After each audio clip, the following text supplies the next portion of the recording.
A Journey to Iran. A Journey to Iran. Iran जो पहले अपनी बहादुरी से पहचाना जाता था, जहां बहादुरी से जुड़ी फिरदौसी की कहानी सोहराब रुस्तम को आज भी दुनिया याद करती है। विश्व विजेता सिकंदर को जहां लगातार 2 बार जंग करनी पड़ी और हजारों लोगों के मारे जाने के बाद ईरान के शासक ने सिकंदर की अधीनता स्वीकार की। हिंदुस्तान में सूफियत ईरान से होकर आई है। ईरानी साहित्य की बात की जाए तो उमर खयाम, रूमी, हाफिज शिराजी, फिरदौसी और शेख सादी जैसे साहित्यकार आज भी पूरी दुनिया में मशहूर है। इस सदी में विश्व में आई जन क्रांति की बात की जाए तो ईरान का नाम सबसे पहले लिया जाएगा, क्योंकि 500 साल पुराने साम्राज्य को उखाड़ फेंकने के लिए ईरानियों ने बहुत बड़ी कुर्बानी दी और इस क्रांति ने एक ऐसा जन नायक पैदा किया जिसे लोग आदर से इमाम खुमैनी के नाम से जानते हैं।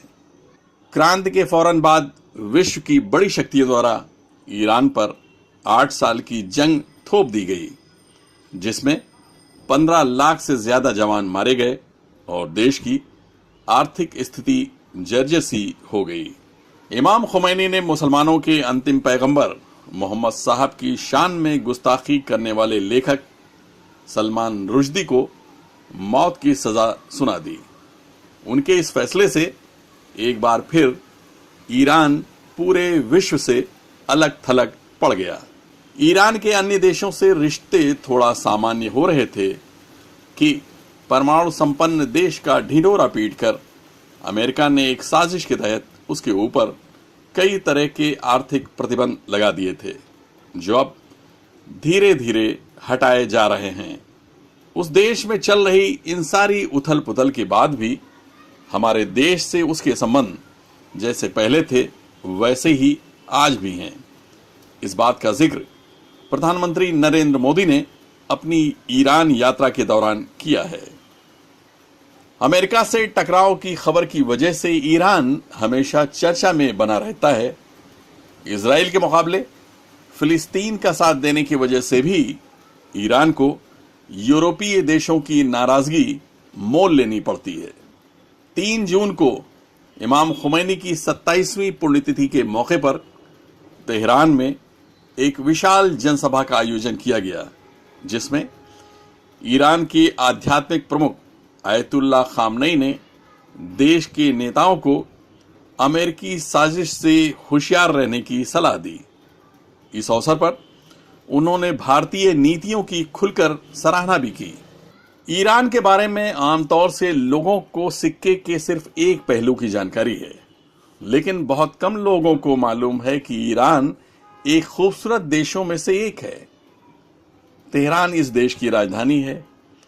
तेहरान की सड़कों के दोनों तरफ बड़े बड़े पेड़ लगे हुए हैं। सबसे बड़ी बात यह है कि इन पेड़ों की सिंचाई पास की पहाड़ी पर जमी बर्फ के पिघलने वाले पानी से की जाती है। यह पानी इतना साफ होता है कि जिससे आप अपना हाथ पैर धो सकते हैं। इसके अलावा शहर में दर्जनों ऐसे पार्क हैं जिसकी तुलना आप मुंबई या अपने दूसरे शहरों के पार्क से कर सकते हैं, लेकिन तेहरान की साफ सफाई की बराबरी करना बहुत ही मुश्किल है। तेहरान की वली अस्र रोड जो करीब 15 किलोमीटर लंबी है, इसके बीच में खूबसूरत पार्क बनाए गए हैं, जहां लोग अपने पूरे परिवार के साथ बैठकर हरियाली, फूल पत्ती और चिड़ियों के चहचहाने का मजा लेते हैं। अगर आपको ईरान जाने का कभी मौका मिले तो मिल्लत पार्क जाना न भूलें। यहाँ के रंग बिरंगे फूल और पेड़ आपको दुनिया से दूर एकांत की ओर खींच कर ले जाएंगे। तेहरान की खूबसूरती के अलावा आप वहाँ के शहर मशहद की बात करें तो इस शहर की सड़कें साफ सुथरी हैं। आपको कहीं भी कूड़े या गंदगी का ढेर देखने को नहीं मिलेगा। सड़कों के दोनों तरफ हरियाली है। जैसे जैसे आप एयरपोर्ट से इमाम रजा अलैहिस्सलाम के रोज़े की तरफ बढ़ेंगे, हरियाली के साथ साथ आपको फूलों के गमले भी दिखाई देंगे। रंग बिरंगे फूल आपकी थकावट और तनाव को दूर करने के लिए काफ़ी हैं और उसके बाद आप रोज़े के अंदर जैसे ही दाखिल होंगे, रोज़े की रूहानियत आपकी सभी तरह की तकलीफ़ों को थोड़ी देर के लिए ज़रूर मिटा देगी। कुल मिलाकर अगर आप ईरान और ईरानियों को करीब से देखेंगे तो आपको ये एहसास बिल्कुल नहीं होगा कि इस ईरान पर अमेरिका और उसके साथी यूरोपीय देशों ने करीब 37 साल से आर्थिक पाबंदियां लगा रखी थीं। Abid Naqvi, press 9 news, Mumbai.